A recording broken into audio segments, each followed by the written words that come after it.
Sometimes even the most talented horror actors choose to hang up their hats and leave the industry eventually. No matter how much they loved making their movies, working in Hollywood for any period of time can be enough to burn anybody out.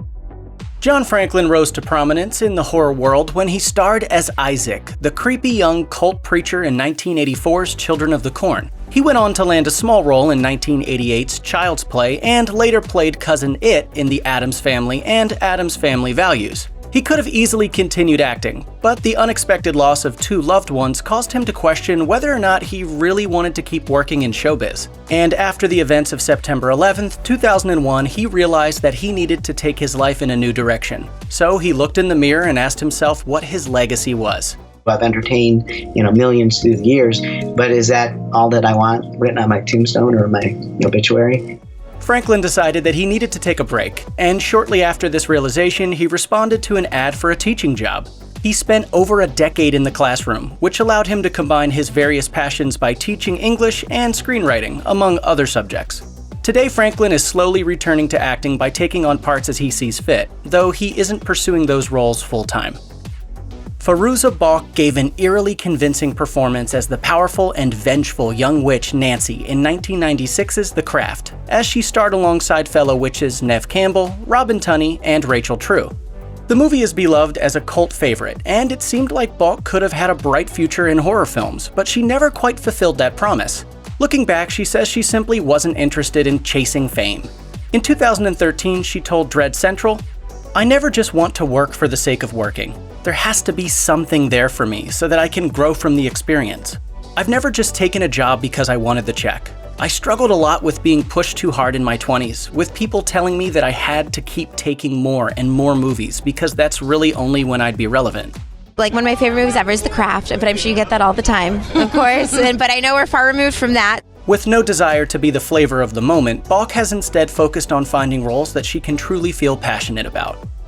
Adrienne King is best known for playing Alice Hardy in the original Friday the 13th, but off-screen she had a horrifying experience that pushed her out of the public eye for years. She had no idea that shortly after rising to fame, she would be forced to deal with a real situation that was far scarier than anything in her movie career. For a year and a half, she was followed by a stalker who pursued her for a bizarre reason, as he claimed that King reminded him of someone who had wronged him in the past.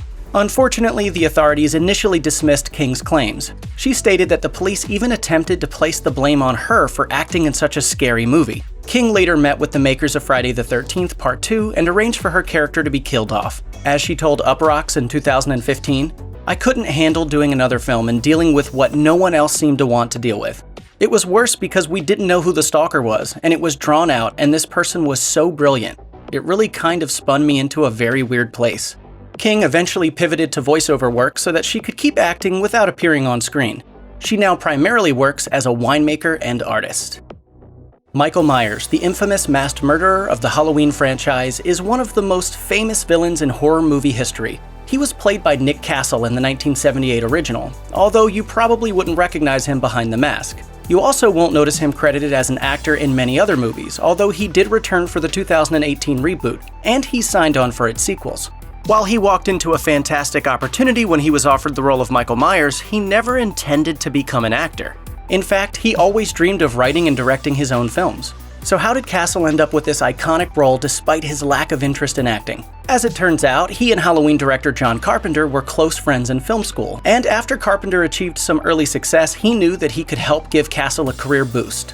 So the two of them teamed up for Halloween, and Castle got to learn the ropes from a pro. As Castle later told Dread Central, "The reason I was doing it was just to hang out on the set to learn how to become a director. So it was a great experience for me, and you never know how things are going to turn out." Linda Blair was a relative unknown, with little experience under her belt when she landed the iconic role of Regan MacNeil in 1973's The Exorcist. Her performance as a disturbed child possessed by a demon is enough to make anyone's skin crawl, thanks to unforgettable moments that involved head spinning and split pea soup. Blair appeared poised to use that experience as a stepping stone to a long and vibrant career. But these days, she has a new set of priorities, as she dedicates most of her time to animal rights activism. She became a vegetarian in 1988, and in 2001, she adopted a fully vegan diet. She She's rescued many stray dogs, and she says that she feels a kinship with these misunderstood animals because of the way the media portrayed her after The Exorcist came out. In 2013, she told the Sydney Morning Herald, "I realized these dogs are being portrayed the same as I was, as a monster. There was prejudice, misunderstanding, and it was being lied about. So I became quite a forceful speaker on their behalf." Blair laments the fact that most journalists only want to talk to her about The Exorcist rather than her animal welfare work. As she put it, "I'm sad, but I'm not mad at them." That movie changed your life completely, but it gave you a megaphone. Yes. You didn't realize that for a while, but it gave you a megaphone to get your point across. When he was just 8 years old, David Dorfman starred as Aiden in 2002's The Ring. He captivated audiences with his portrayal of a young boy with psychic abilities whose family is tormented by a ghostly entity bent on revenge for the suffering she endured in her life. He also made an appearance in the 2003 reboot of the Texas Chainsaw Massacre. While he certainly had the potential to be a successful adult actor, he hasn't appeared in a film since 2010. Ultimately, he decided to take a different path in life. Fortunately for his sake, it turns out that Dorfman's talents extend beyond acting. A brilliant student, he was admitted to Harvard Law School at an age when most people were just starting their bachelor's degrees. He managed to graduate at the top of his class when he was only 21 and then started building his legal career. In 2017, he told Refinery 29, "I've been working as an attorney at Capitol Hill in DC, and then at one of the top firms in Hong Kong. I was really fortunate to be at the Justice Department in Washington too. Honestly, I just feel so lucky to have such interesting experiences. From Hollywood to Harvard, I'm just really incredibly grateful for all these great opportunities." You might know Daveigh Chase from your nightmares. She probably popped up there a few times after she played the vengeful ghost Samara in The Ring. The creepy image of a young girl with black hair hanging in front of her face could easily haunt anyone for days. Not to mention, she made an entire generation dread picking up the phone whenever it rings. Chase didn't land too many other parts following The Ring, but she definitely stayed busy. She voiced Lilo in the Disney movie Lilo and Stitch, as well as the TV show based on it, and she also had a recurring part on the HBO series Big Love. But recent legal troubles have left her with an empty acting schedule for the past few years. In November 2017, she was arrested when she was caught driving a stolen car. Then in 2018, she was arrested again, this time for possession of illegal drugs. Whether or not Chase chooses to return to acting, we hope she'll be able to get back on her feet again and stay out of trouble.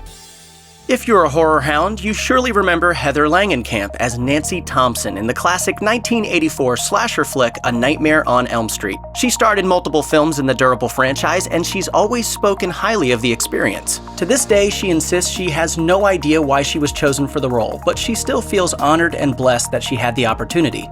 That was Nancy, Wes. It's not me. Yeah, but it was you that gave Nancy her strength.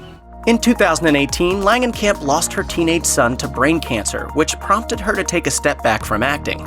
In 2019, she told Pop Horror, "That's why I haven't really been doing very much for the last year, because I have been just recovering from 7 years of just real horror. Now that I've kind of moved beyond that stage of my life, I just really appreciate being alive and appreciating every gift that I've been given." Langenkamp still loves acting, but these days she's more interested in working on short films instead of features. She also runs a makeup effects company with her husband. In 1999's The Blair Witch Project, Heather Donahue played a film student who was downright obsessed with capturing footage of the mysterious title character and who refused to turn off the camera no matter what danger she encountered. The actress never expected that this little low-budget found footage flick would make the impact that it has. Although The Blair Witch Project drew in large audiences and caused quite a stir with its incredibly effective marketing campaign, Donahue's performance wasn't positively received by everyone. In fact, she even won a Worst Actress award from the Razzies. Donahue has said that once the hubbub over The Blair Witch Project died down, she had a, quote, firm lack of interest in appearing in anything else. Despite all the criticism she faced, she didn't give up on acting right away, but she eventually took her career in a completely different direction when she decided to begin growing medical marijuana. She even wrote a memoir called Grow Girl about her experiences with the drug. It became really obvious to me why we have this long, intricate, and sometimes dangerous relationship with this plant. It's hard to believe that Danny Lloyd had never acted before he played Danny Torrance in 1980's The Shining.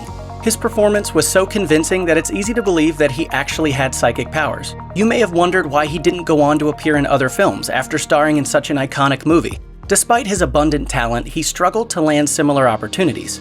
He continued going on auditions, but aside from securing a role in a made-for-TV movie about the Watergate scandal, he wasn't offered any parts that he was interested in. Although he enjoyed acting, he eventually realized it was time to leave the industry behind.